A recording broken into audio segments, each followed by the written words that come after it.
नमस्कार मेरे प्यारे साथियों। ये बात मैं कर रहा हूँ दिसंबर 2011 की। उस वक्त तक मैं लगभग 3 बार आईएएस मेंस दे चुका था, 2 बार आरएएस के इंटरव्यू दे चुका था और एक बार हिमाचल प्रदेश का पीसीएस का मेंस एग्जामिनेशन दे चुका था। अर्थात टोटल बार 6 बार जो है मेंस और कुछ बार इंटरव्यू दे चुका था और हर बार असफलता हाथ लग रही थी।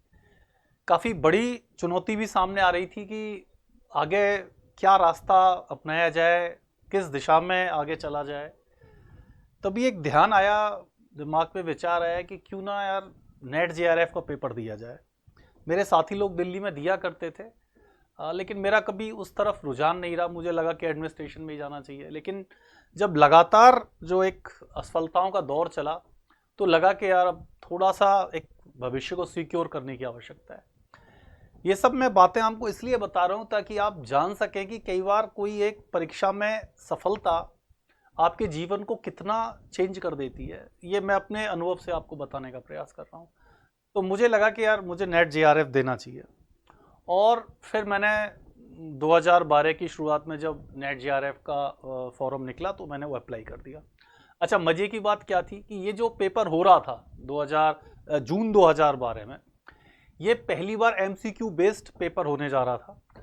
उससे पहले नेट जेआरएफ का जो पेपर लगता था वो डिस्क्रिप्टिव टाइप लगता था। ये पहली बार एमसीक्यू बेस्ड होने जा रहा था। मैंने पेपर दिया और ऊपर वाले के आशीर्वाद से, कुछ अपनी मेहनत से फर्स्ट अटेम्प्ट में मेरी नेट जेआरएफ क्लियर हो गई।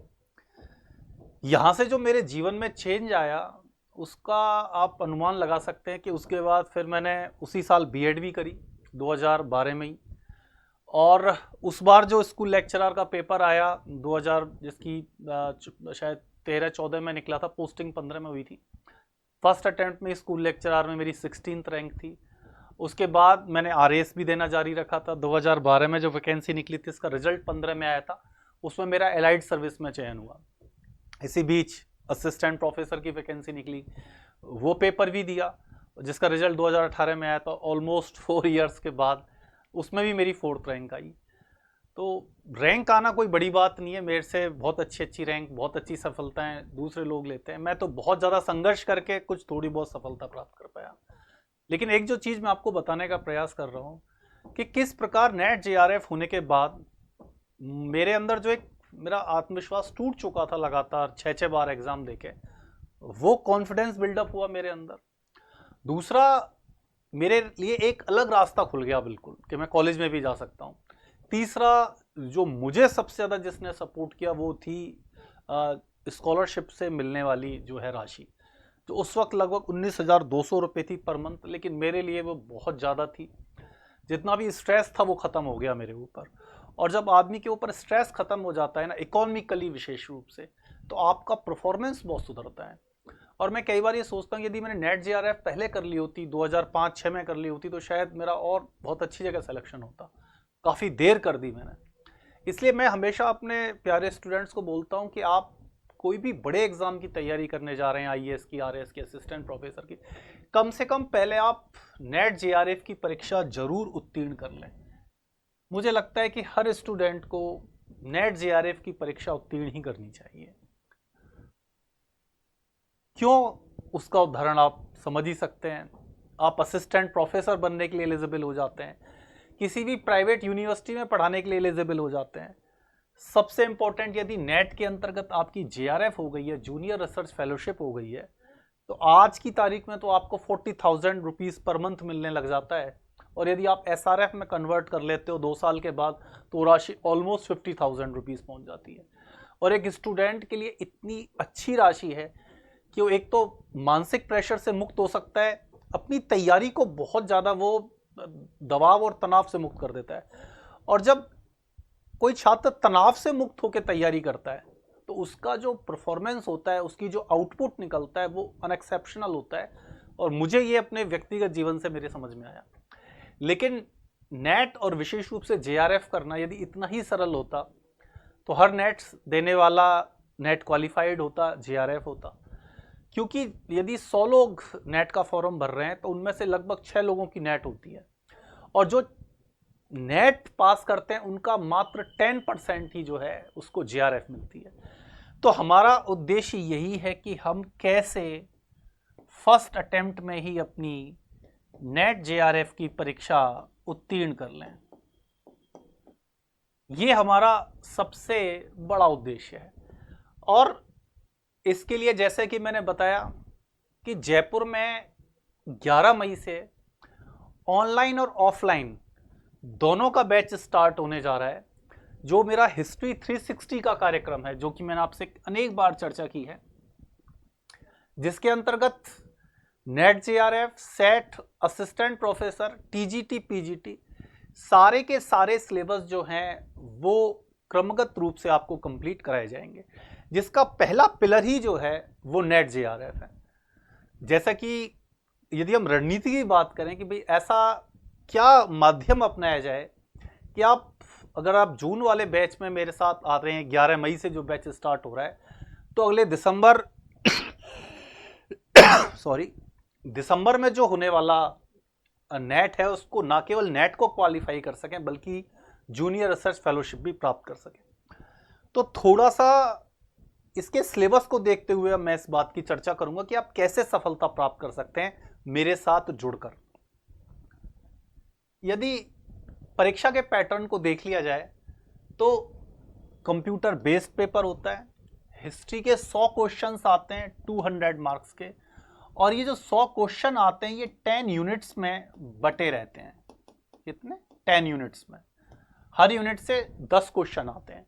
और दूसरा पेपर एक जनरल अवेयरनेस का होता है जिसमें 50 क्वेश्चन आते हैं 100 मार्क्स से, अर्थात टोटल 300 मार्क्स का पेपर होता है। हमारा मूल उद्देश्य है हिस्ट्री का जो है इसमें अधिकतम अंक प्राप्त करना। इसके लिए क्या रणनीति अपना सकते हैं वो भी देखते हैं। देखिए, यदि इसकी आर्किटेक्चर को देखेंगे तो ये 10 यूनिट आपको नजर आती हैं नेट जेआरएफ में, और हर यूनिट में इतना कम दे रखा है कि आपको लगता है कि अरे तो कोई सिलेबस ही नहीं है।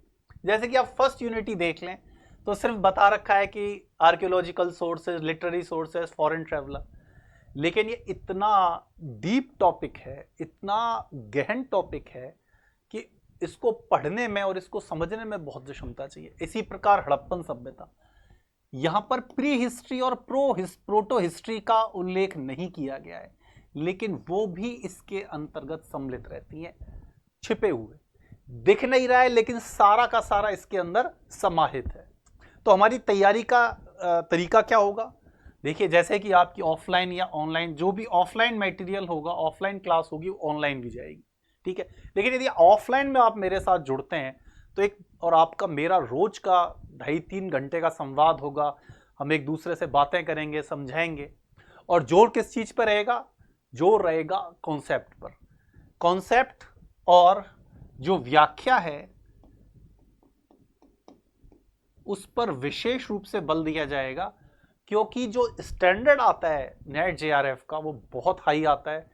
कुछ मामलों में, कई मामलों में तो राजस्थान के स्कूल लेक्चरर के पेपर को भी पीछे छोड़ देता है। इसका स्टैंडर्ड बहुत अच्छा है। और अगर आप नेट जेआरएफ की परीक्षा पास कर लेते हैं तो आप ये समझ लीजिए कि आप राजस्थान में स्कूल लेक्चरर, असिस्टेंट प्रोफेसर या जिस भी स्टेट्स की आपकी निवास करते हैं, वहां आप उस परीक्षा को पास करने के लिए बहुत ही सशक्त उम्मीदवार बनकर उभरते हैं। अब जैसे कि मैंने बताया कि कोई भी टॉपिक आपको स्टार्ट किया, जैसे कि हड़प्पाई सभ्यता स्टार्ट किया, तो हड़प्पा सभ्यता से रिलेटेड आपको प्रिंटिंग मटेरियल, नोट्स पहले ही आपके पास पहुंच जाएगा, ताकि आप जब क्लास में आए तो शून्य दिमाग से नहीं आए, उस नोट्स को पढ़कर आए। फिर उस नोट्स पर हम चर्चा करेंगे, उसमें कॉन्सेप्ट क्या है, उसकी डेप्थ क्या है, क्वेश्चन कैसे फॉर्म होता है, आपको कैसे आंसर देना है। अर्थात आप एक पहले से प्रिपरेशन करके आएंगे, आप ब्लैंक नहीं आएंगे। और उसके बाद जब हम उस पर चर्चा करेंगे, टॉपिक पर उसको समझेंगे, उसके एनालिसिस करेंगे, तो उससे संबंधित सारे डाउट्स क्लियर हो जाएंगे। आप ये भी समझ जाओगे क्वेश्चन कैसे बनता है। तो तरीका क्या रहेगा? आपको नोट्स प्रोवाइड कराना सबसे इंपॉर्टेंट। दूसरा, लाइव क्लास रहेगी। तीसरा, रिकॉर्डेड वीडियो के रूप में भी क्लास रहेगी। अब जब आपने ये काम कर लिया, हड़प्पा सभ्यता को पढ़ा और ये काम कर लिया, तो आगे क्या होगा? देखिए, जैसे ही जो भी बच्चा ऑफलाइन मोड में आता है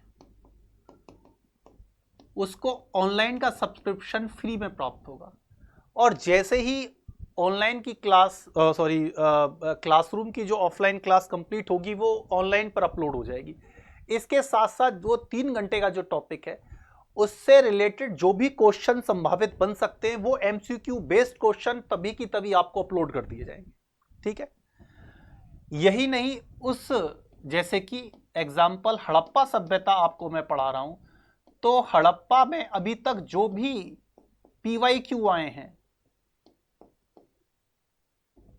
वो पीवाईक्यू भी आपको अपलोड कर दिए जाएंगे विभिन्न स्टेट्स की परीक्षाओं के, नेट जेआरएफ के, असिस्टेंट प्रोफेसर के, ताकि आप समझ सकें कि पर्टिकुलर टॉपिक से कितनी डेप्थ और किस प्रकार के क्वेश्चन पूछे जाते हैं। लेकिन केवल यही संभव नहीं है, इतने से ही सफलता प्राप्त हो जाए ये भी कोई गारंटी नहीं है। अब इसके बाद कि आपने इतना पढ़ लिया, हमने इसका सारा कॉन्सेप्ट समझा दिया, आपको प्रिंटिंग मटेरियल दे दिया, वीडियोस आ गए, वीडियोस से रिलेटेड क्वेश्चन भी आ गए जो बिल्कुल नई पहल करने हम जा रहे हैं, इसके बाद पीवाईक्यू भी आ गए, लेकिन आप कैसा परफॉर्मेंस कर रहे हैं इसकी जानकारी मुझे टेस्ट सीरीज के माध्यम से लगेगी। जैसे ही कोई भी मेजर 2 या 3 टॉपिक हो जाएंगे आपकी टेस्ट सीरीज ऑफलाइन ली जाएगी, जिसमें आपका जो भी आपने पढ़ा है उसके विषय में जानकारी प्राप्त होगी मुझे कि आपने कैसा परफॉर्मेंस किया है। फिर मैं उसका आपको फीडबैक दूंगा, हम बैठेंगे, बात करेंगे कि हाँ भाई ठीक है, आपने ये किया, आपका ये यहाँ प्रॉब्लम है, इसको आपको सुधारने की आवश्यकता है, या अपनी अप्रोच को और ज़्यादा तार्किक बनाने की आवश्यकता है, क्योंकि क्वेश्चन का जो फॉर्मेट होगा वो कॉन्सेप्चुअल प्लस फैक्चुअल होगा। कॉन्सेप्ट बेस्ड क्वेश्चन भी होंगे और फैक्ट बेस्ड भी क्वेश्चन होंगे, जैसा कि असिस्टेंट प्रोफेसर, स्कूल लेक्चरर और नेट जेआरएफ में पूछे जाते हैं।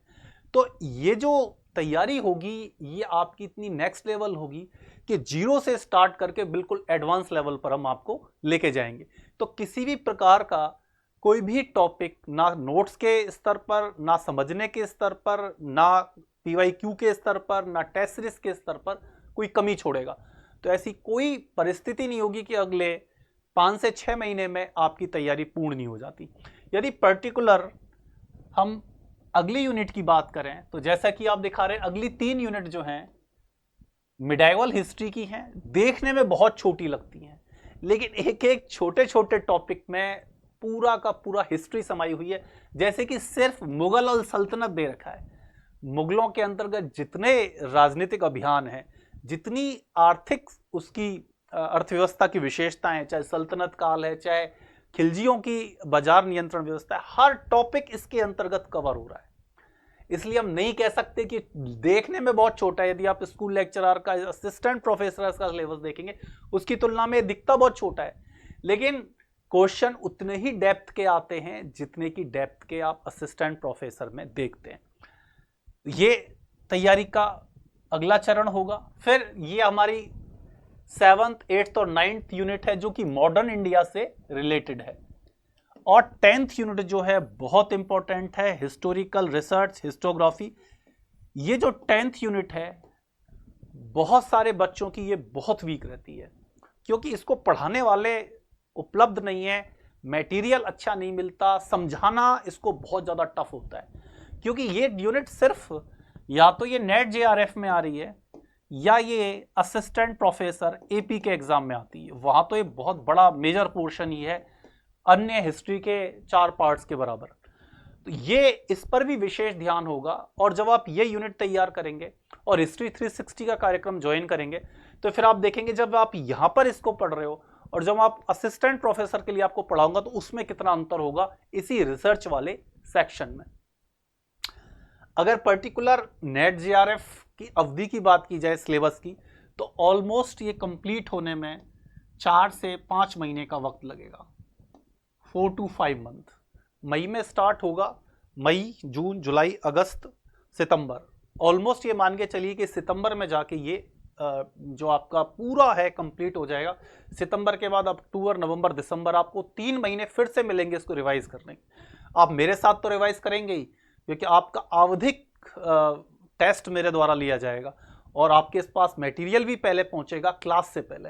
तो जिस प्रकार का हम इनोवेटिव जीजैन इंस्टीट्यूट के लिए आपके लिए करने जा रहे हैं, ये आपकी तैयारी को बिल्कुल नए स्तर पर लेके जाएगा और फर्स्ट अटेम्प्ट में ही आप ये ट्राई करेंगे और हमारा भी ये प्रयास होगा कि आपकी नेट जेआरएफ क्लियर हो जाए, ताकि आपके जीवन में एक स्थिरता आ जाए और आप जो है ज़्यादा से ज़्यादा सफलता की तरफ अग्रसर हो सकें, जो भी आपने अपने जीवन की तरफ लक्ष्य बनाए हैं। धन्यवाद।